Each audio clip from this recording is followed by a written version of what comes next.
눈의 아들 여호수아가 시딤에서 두 사람을 정탐으로 가만히 보내며 그들에게 이르되 가서 그 땅과 여리고를 엿보라 하매 그들이 가서 라합이라는 기생의 집에 들어가 거기서 유숙하더니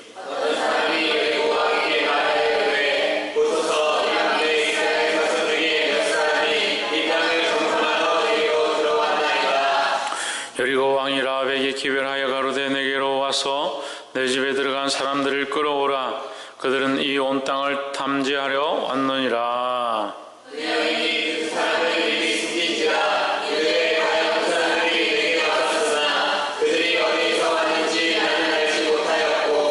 그 사람들이 어두워 성문을 닫을 때쯤 되어 나갔으니 어디로 갔는지 알지 못하되 급히 따라가라 그리하면 그들에게 미치리라 하였으나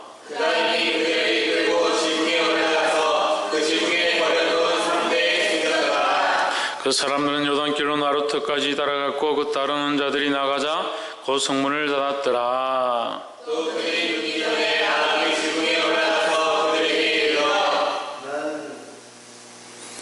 말하되 여호와께서 이 땅을 너희에게 주신 줄을 내가 아노라. 우리가 너희를 심히 두려워하고 이 땅 백성이 다 너희 앞에 간담이 녹나니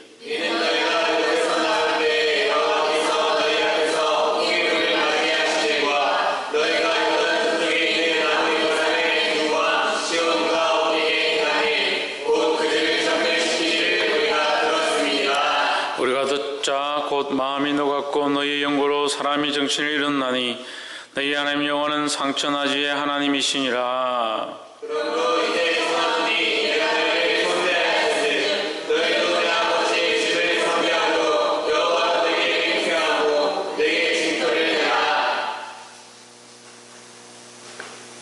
두 사람이 그에게 이르되 내가 우리의 이 일을 누스럽지 아니하면 우리의 생명으로 너희를 대신이라도 할 것이요 여호와께서 우리에게 이 땅을 주실 때에는 인자하고 진실하게 너를 대우하리라.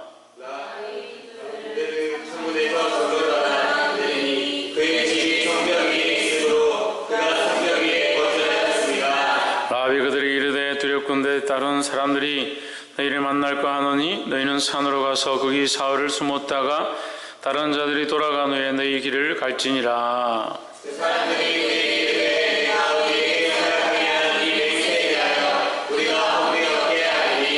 우리가 이 땅에 들어올 때에 우리를 따라 내리운 창에 이 붉은 줄을 메고 내 부모와 형제와 내 아비의 가족을 다 내 집에 모으라.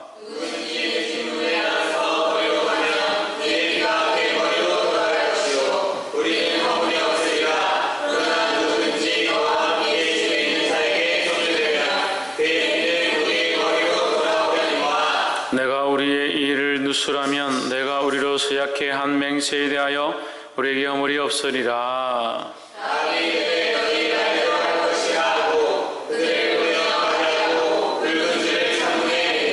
그들이 가서 산에 이르러 따르는 자가 돌아가도록 사흘을 거기 요함에 따르는 자가 그들을 길에서 두루 찾다가 만나지 못하니라.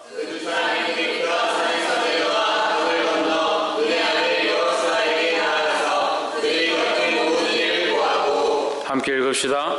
또 스스에게 이르되 진실로 여호와께서 그 온 땅을 우리 손에 붙이셨으므로 그 땅의 모든 거민이 우리 앞에서 간담이 녹더이다 하더라. 아멘. 할렐루야. 아멘. 옆에 사람과 인사합시다. 사랑합니다. 사랑합니다. 축복합니다. 사랑합니다. 할렐루야. 여호수아서 2장 말씀 함께 나눌 때 크신 은혜가 저와 여러분 안에 있기를 주의 이름으로 축복합니다. 이 본문의 말씀이 여러분 성경하고 저하고 이렇게 좀 겹쳐져 가지고 12절 13절이 저는 구분이 안 돼 있고 여러분 이제 구분이 정확하게 되어 있는데 조금 그래서 헷갈리는 부분이 있지만 그렇습니다. 어쨌든 본문이 크게 다르지 않으니까 이해하시고 이 2장 말씀은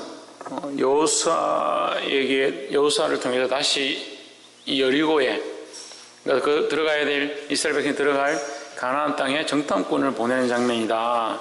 그러면 그 전에 모세 때에 12명을 뽑아서 족속별로 한 명씩 12사람을 뽑아서 12정탐꾼을 보낼 때와 같은 맥락의 모양을 우리가 이 오바라피에서 같이 볼 수 있습니다. 하지만 여기 이제 2명만을 보내는 것을 볼 때에 여호수아는 그래도 믿음으로 바로 선자들만 뽑아서 보낸 것이 아닌가 이렇게 생각을 합니다. 어디에 갔느냐? 여리고 성에 갔습니다. 여리고 성에 들어갔는데 들어가서 집에 숨었는데 하필 그 집이 누구의 집이냐? 기생 라합의 집이었다. 1절에 눈의 아들 여호수아가 시딤에서 두 사람을 정탐으로 가만히 보내며 그들에게 이르되 가서 그 땅과 여리고를 엿보라 하며 그들이 가서 라합이라는 기생의 집에 들어가 거기서 유숙하더니 했습니다. 라합이라는 기생의 집에 들어갔다라는 거예요. 라합이라는 기생의 집에 들어간 것, 그들은 우연히 들어갔지만 하나님은 그 사건을 크게 쓰셨다라는 거죠.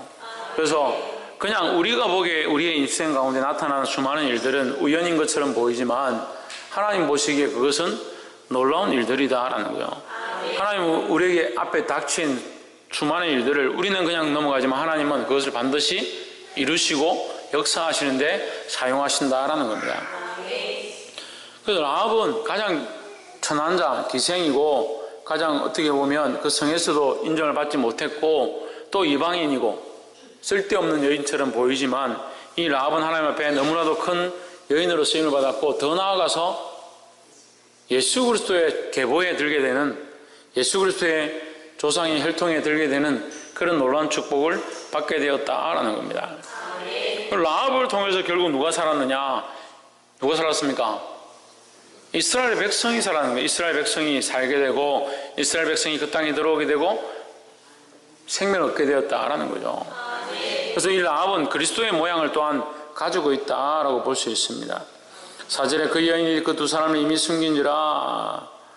3절에 보면 여리고 왕이 라합에게 기별하여 가로되 내게로 와서 내 집에 들어간 사람들을 끌어내라. 이 소식을 듣고 왕이 이제 군대를 보내가지고 누구를 숨겼느냐, 어떤 정탐꾼이 왔다 하는데 끌어내라 하니까 4절에 보면 그 여인이 두 사람을 이미 숨기고 나서 그 지붕에 있는 3대에다가 숨기고 나서 말하기를 그 사람들이 어디로 왔는지 모르고 5절에 그 사람들이 어두워 성문을 닫을 때쯤 되어 나갔으니 어디로 갔는지 알지 못하되 급히 따라가라 그리하면 그들에게 미치리라 하였으나 했습니다. 그럼 우리가 이것을 보고 어떤 사람들은 거짓말이다. 라합이 거짓말을 했다. 어떻게 하나님 믿는다는 사람이 거짓말을 할 수 있느냐. 이것은 거짓말로 보는 것이 아니라 지혜로운 말로 보는 것이 옳지요. 왜 그렇습니까? 왜 그렇습니까? 목표가, 방향이, 이유가 뭐냐는 거죠. 거짓말의 정의는 뭡니까? 자기를 위해서, 자기를 유익하게 하기 위해서, 자기의 유익함을 위해서 남들을 속이는 것을 거짓말이라 하는 겁니다. 하지만 라합은 자기의 유익함을 위해서 속이는 게 아닙니다. 이 정탐꾼과 자기와의 사실은 아무 관계가 없는 거죠. 하지만 라합은 누구를 믿고 있었느냐? 여호와 하나님을 이미 믿고 있었다는 거죠. 그 라합의 이 지혜는 누구에게로부터 오느냐? 하나님을 믿는 지혜로부터 왔기 때문에 하나님의 백성, 하나님의 정탐꾼들을 숨기는 것이 이 라합의 지혜라는 거죠. 그래서 의와 불의의 기준이 하나님께 있어야 됩니다. 하나님께. 이 땅에 자꾸 있으니까 이 땅의 기준과 잣대로 판단하고 생각하는 겁니다. 그러니까 이 땅에서 사람들 앞에서 어떤 때는 참 좋은 사람이고 정의로운 사람인데 단지 실체가 밝혀지면 별로 그때 한 것들이 별로 좋지 못하구나 이렇게 보이게 되는 겁니다. 왜 그러느냐? 그때 그들이 선한 행실을 하고 착한 행실을 하는 것은 사람들 앞에 어떻게 한 것이 되는 거예요. 근데 우리는 어떻게 해야 하느냐? 어떠한 상황 가운데서도 하나님을 기쁘시게 하는 기준을 가져야 되는 겁니다. 때로는 그 하나님을 기쁘시게 하기 위해서 그렇게 행동하고 그렇게 말하는 것이 사람들이 보기에는 거짓되고 잘못되었고 오히려 사람들을 속이는 것이 되고 그렇게 보일 수 있습니다. 비난의 거리가 될 수 있습니다. 하지만 우리는 그 사람들을 기쁘게 하는 게 아니라 하나님을 기쁘시게 하는 기준을 가져야 하는 거예요. 그래서 그때 당시에는 욕먹을 수 있지만 시간이 지나면 다 알게 된다는 겁니다. 9절에 말하되 여호와께서 이 땅을 너에게 주신 줄을 내가 아노라. 우리가 너희를 심히 두려워하고 이 땅에 백성이 다 너희 앞에 간담이 농나니 10절 이는 너희가 애굽에서 나올 때 여호와께서 너희 앞에서 홍해물을 마르게 하신 일과 너희가 요단 저편에 있는 아모리 사람의 두 왕 시온과 옥에게 행한 일 곧 그들을 전멸시킨 일을 우리가 들었습니다. 11절 우리가 듣자 곧 마음이 녹았고 너희의 연고로 사람이 정신을 잃었나니 너희 하나님 여호와는 상천하지의 하나님이시니라 했습니다. 9절과 10절 11절을 통해서 우리가 하나 볼 수 있는데 이 모든 일들은 누가 꾸미고 계시느냐? 하나님 꾸미고 계시는 겁니다. 네, 꾸미고 있다는 말들이 별로 좋지 않은 말처럼 보이지만 이 모든 것을 누가 역사하고 누가 운행하고 누가 계획하고 누가 섭리하고 있는가? 하나님이 하시고 있다는 거야. 하나님을 보지 못하는 자는 이 사건 가운데 누구를 보느냐? 눈앞에 보이는 사람들만 보고 사건들만 보고 소식만 듣고 그런 상황들만 보는 거죠. 하지만 우리는 누구를 봐야 하는가? 하나님을 보아야 되는 거야. 세상의 모든 역사는 하나님이 운행하신다는 겁니다. 그래서 그런 고민들이 생기죠. 하나님 모든 역사와 세상을 운행하시는데 왜 불의한 사람들이 왜 잘못한 사람들이 돈을 많이 벌고 부유하고 잘 되는가? 그런 기준들을 가집니다. 하지만 그 기준도 또한 어디 있느냐? 그 기준의 잣대를 말하는 그 사람의 눈이 어디 있느냐? 땅에 있기 때문에 그런 겁니다. 그 사람이 잘 되는 것처럼 보이고 부유한 것처럼 보이고 뭔가 혜택을 받는 것처럼 보이지만 그건 이 땅에서 기준이 이 땅에서. 그래서 하나님이 역사하고 계신데 왜 그 사람들은 혜택을 받는 것처럼 보이는가? 영원한 하나님 나라를 바라보면 그들의 미래는 어두운 겁니다. 어두운 거예요. 그래서 이 땅에서 어떠한 기준들을 가지는 게 아니라 하나님의 역사하심을 두려워해야 된다는 거예요. 할렐루야. 그래서 우리가 이 말씀 가운데 세 가지를 나누기 원하는데 첫 번째가 하나님의 역사하심을 볼 수 있어야 한다는 겁니다. 사람들이 일하는 거, 사람들이 어떻게 하는 거, 사람들이 잘 되고 돈을 많이 벌고 먹고 살기 편하고 그걸 보는 게 아니에요. 그걸 자꾸 어떻게 됩니까? 갈수록 점점 돈에 대해서 얼매이고 점점 사람에 대해서 얼매이고 여자는 시집 가니까 남자한테 기속되어가지고 남자한테 점점 사로잡혀가지고 남편 없으면 못 살 것 같고 직장 다니니까 직장 상사한테 매여가지고 점점 직장 상사 없으면 안 될 것 같고 돈에 점점 기속되니까 돈이 없으면 아무것도 못 할 것 같고 그럼 뭘 잊어버립니까? 하나님을 잃어버리는 신앙을 잊어버리는 거예요. 저도 직장 생활을 했지만은 직장에 다녀보면요 정말 직장 다니기 전에 학교 다닐 때 대학 다닐 때 고등학교 다닐 때 신앙생활 뜨겁게 하고 학생회 회장 청년회장 하던 사람들이 직장에 들어오면 하나님 나 몰라라 하나님 나 모르겠다 하는 사람들이 수없이 많은 거예요. 특히 여자 청년들이에요. 여자 청년들이. 왜 그러느냐? 하나님을 안 보는 거죠. 뭘 보느냐? 자기 앞에 주어진 현실들을 보는 겁니다.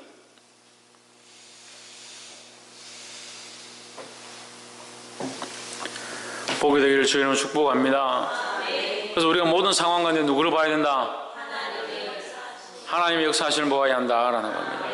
두 번째 볼 것은 12절부터 14절 말씀인데 그러므로 청하노니 내가 너희를 선대하였은즉 너희도 내 아버지의 집을 선대하여 나의 부모와 남녀 형제와 무릇 그들에게 있는 모든 자를 살려주어 우리 생명을 죽는 데서 건져내기로 이제 여호와로 맹세하고 내게 진실한 표로 내라. 여러분 성경이 좀 다르죠. 13절 한번 보십시오. 그리고 너 나의 부모와 나의 남녀 형제와 그들에게 속한 모든 사람을 살려주어 우리 목숨을 죽음에서 건져내라. 14절 그 사람들이 그에게 이르되 내가 우리의 이 일을 누스라지 아니하면 우리의 목숨으로 너를 대신할 것이요 여호와께서 우리에게 이 땅을 주실 때에는 인자하고 진실하게 너를 대우하리라 했습니다.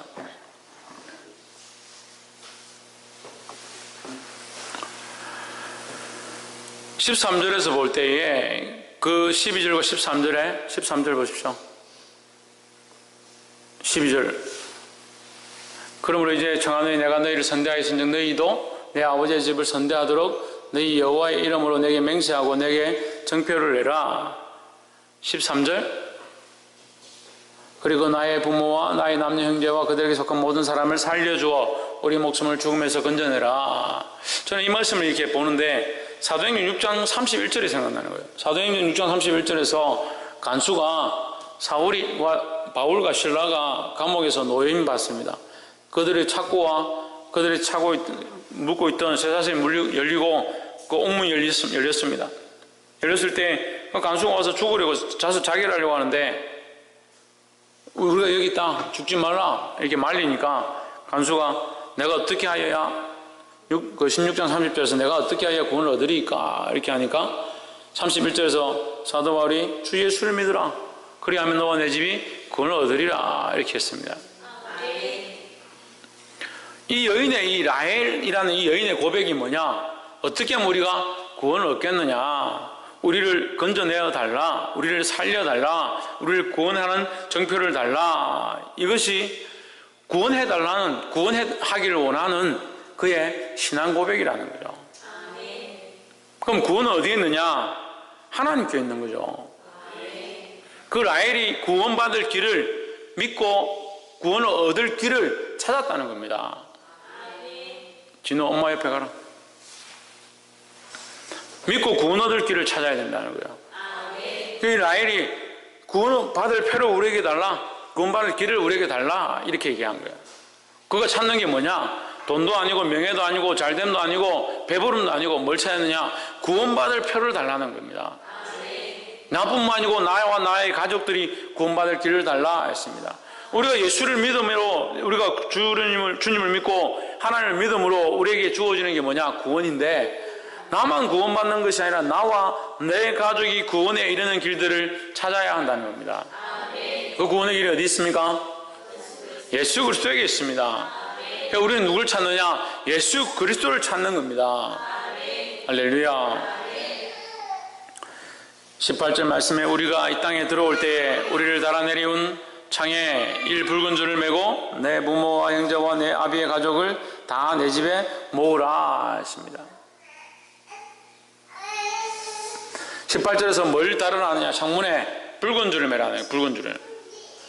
창문에 붉은 줄을 매면 그 가족들을 다 구원하게 될 거다. 어디에 모으라? 붉은 줄을 맨 창이 있는 집에 모으라 라는 겁니다.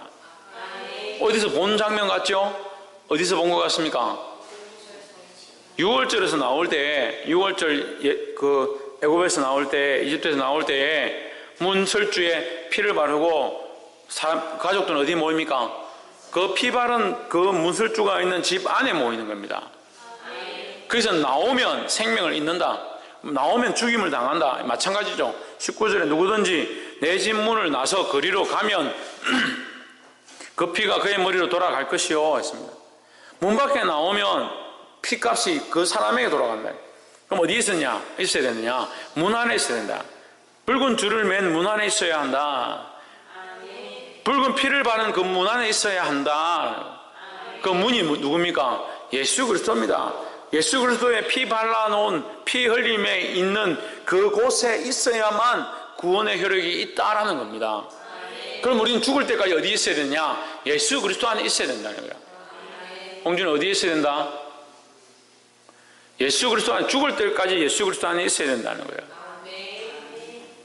죽을 때까지 예수 그리스도의 피로 구속되어진 그 속에 있어야 우리 안에 구원의 효력이 있다는 겁니다. 그리스도를 떠나가는 자, 그리스도 밖으로 나가는 자에게는 구원의 효력이 없다라는 거죠. 19절에 누구든지 내 집 문을 나서 거리로 가면 그 피가 그의 머리로 돌아갈 것이요 우리는 허물에 없으리라.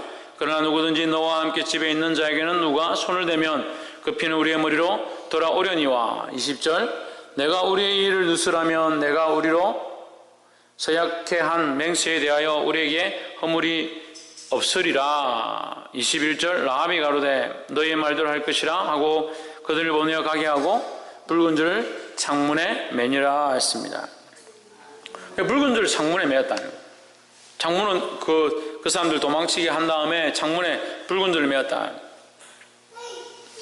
붉은 줄을 매므로 그 집안이 구원의 집안이 되는 겁니다. 우리는 예수 그리스도를 믿음으로 구원의 일이 우리 집에 일어난 줄 믿습니다. 우리 가정 가운데 우리 삶 가운데 예수 그리스도를 믿는 것이 구원이고 구원의 시작이라는 거예요. 이걸 잊어버리면 안 되는 겁니다. 자꾸 그리스도를 잊어버립니다. 하나님의 역사를 잊어버립니다. 예수 그리스도로 말미암은 구원이 있음을 잊어버리는 겁니다. 구원의 일은 생각지 아니하고 하나님의 역사는 생각지 아니하고 이 붉은 줄을, 이 십자가를 떠나면 안 되는 줄 생각지 않는 겁니다. 다시 말하면 다른 것들 생각하고 다른 것들 사랑하고 다른 것들 쳐다보고 다른 것에 집중하다 보니까 하나님의 역사를 잊어버리고 십자가를 잊어버리고 예수님을 잊어버리고 예수 그리스도의 피 흘리심까지 잊어버린다. 그렇게 하면서 무슨 생각만 하느냐? 이 땅 일만 생각하는 거예요. 그럼 과연 우리는 여기에 정탐하러 온 자인가 라합인가 아니면 여리고 백성인가? 여러분, 우리는 이 땅에 살고 있는 여리고 백성이 아닙니다. 그런데 왜 여리고 백성처럼 살아가냐고요. 이 땅을 위해서 무엇을 먹고 무엇을 마실까? 그런 생각으로 점점 살아가기 시작하는 거예요. 그럼 말씀 듣기 힘들죠. 말씀 듣는 게 괴롭죠. 말씀으로 자꾸 책망하면 그게 가시처럼 걸리죠. 이 라합에게는 붉은 줄 매어 단 것이 너무나 큰 기쁨이었다. 소망이 되었다는 겁니다. 구원받을 소망이다. 이제 그들이 다시 쳐들어오게 될 때에 우리는 이 집안에만 있으면 구원을 얻는 구원의 소망이라는 거예요. 하지만 여리고 왕에게는 이것이 뭐냐? 가시와 같은 거예요. 정탐꾼이 왔는데 눈에 가시처럼 보이는 겁니다. 빨리 잡아서 죽여야 되고 이스라엘 백성들이 들어오지 못하게 해야 될 그런 마음들이 막 생겨나는 거예요. 우리는 믿음으로 살아서 하나님의 영광을 드러낼 자들이 되어야 합니다. 이 구원의 일을 전파하고 나만 구원받는 게 아니라 수많은 영혼들을, 내 가족을, 친족을 예수 그리스도로 말미암은 구원에 이르게 하는 그런 자들이 되어야 될 줄 믿습니다. 여러분, 잊어버리지 마십시오. 이 구원의 일을 하기 위해서는 하나님의 역사를 볼 수 있어야 하고 또 믿고 구원 얻을 길을 찾아야 하고 또 예수 그리스도 안에 있어야 한다는 거예요. 예수 그리스도 안에 있으므로 그 피로 말미암아 구원의 은혜를 맛보며 속죄함을 얻고 날마다 즐거워할 수 있는 저와 여러분 되기를 주의 이름으로 축복합니다. 기도하겠습니다. 이 시간 말씀을 기억하면서 함께 통성을 기도하겠습니다. 기도할 때에 하나님, 우리가